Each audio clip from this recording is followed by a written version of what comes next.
Hello, welcome back to another video. The Suzuki failed its MOT due to a handful of reasons. One of them being the rear brake light switch down here is not activating due to it being loose and the spring itself not being tight enough to pull on the switch. Another failure is one of the front brake pads are below the legal limit. And the last failure is the headlight. This being a Euro import means the headlight is facing into oncoming drivers. So first I'm going to tackle this brake switch, as it's probably the easiest bit of the job so far. Just need to get in there, take off the spring, slap on the new one. I was searching around for a 10mm just to fit on that bolt there, and I completely forgot that the OEM toolkit has the 10mm I need. So I've adjusted it a little bit here. The brake pedal is there. As you can see here, the light is currently off, so I'm going to apply pressure to the brake pedal just a little bit here. And oh, now it's stuck on. Alright, so I just need to adjust that a little bit further back and maybe lubricate the spring so it has enough play to retract. Okay. We should be all good if I can just reach the brake pedal whilst recording. There you go, pressing the brake pedal. Et voila, all that needed was just a screw being done up. Fantastic. Okay, moving on to the tricky bit. I believe the piston brake pads with the uneven wear on them and also the minimal wear is this one here. Now, I can't stress this enough. Please, when changing your brake pads, do both of them if you have a double disc setup at the front here. They didn't have any of the pads in stock for this. They only had one pair, so I can change one, which will get it through the MOT. But straight away, once they get the new ones in stock, which I think is tomorrow, I'm going to buy a set and do the other side as well. Now, I've never done a brake job like this before, so I think I just need to get these two bolts off here, and I can lift the caliper off. I'll get a box to put here to rest it on, and give it a clean up. And hopefully I can just change the pads from in there. Okay, using my a 14mm socket, I managed to get these off. So they're all nice and loose now. Should just be able to undo them by hand. Yeah, pretty much. I'll just bung these off, rest the caliper on this box, and hopefully get access to the pads. Well, that was a lot easier than I thought to get off. So, yeah, I was really worried about this brake job, thinking it would be really difficult. Right inside this brake pad here, as you can see, the top parts of the pad look fine, and the right pad looks okay. But as you can see, the wear pattern here, you can see we've got a couple mil at the top, and as we go down here, it shears away to nothing, which is very strange, because this pad here is even throughout, even wear. This pad here is, wearing unevenly.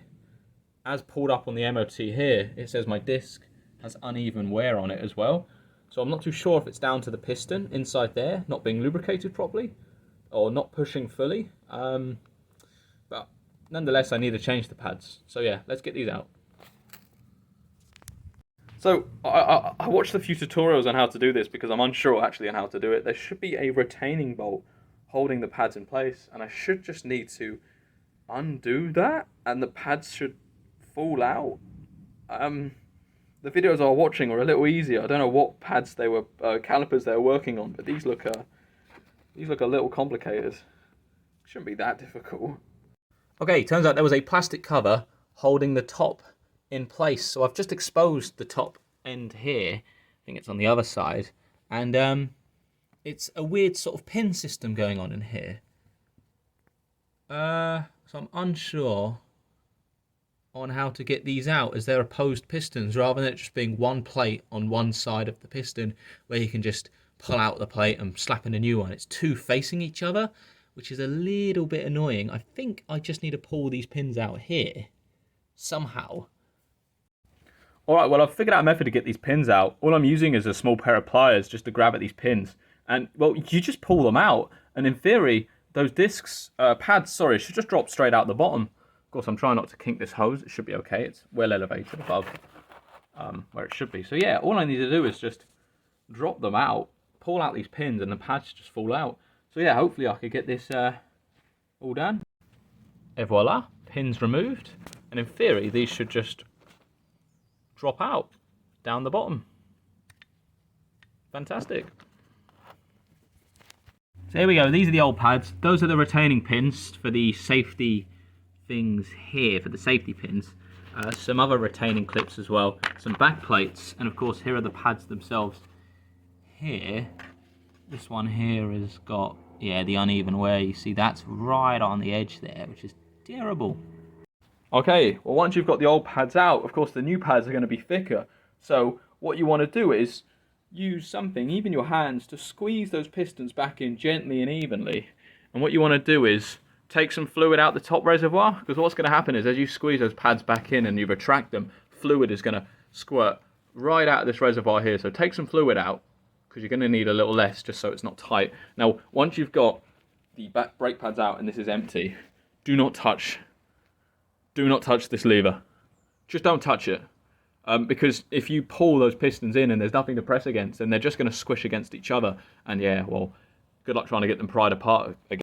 Okay, so here was a really fiddly bit. It was getting these pads in here, then getting these retaining pins here, getting the big retaining pin in there, and then slotting in the safety pin there. Now I've got one side on, so it should be all right. So what I'm going to do is now tackle this other side here, get the other pin through here, get all the safety pins attached onto here. Now I did not attach the backing plates back on.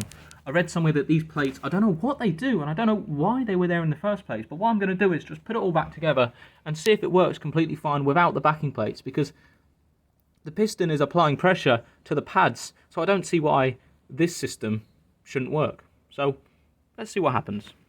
Okay, safety pins installed. Let's get this back on the brake disc and see if this works or not. I bloody hope it does. Caliper slid on nicely there.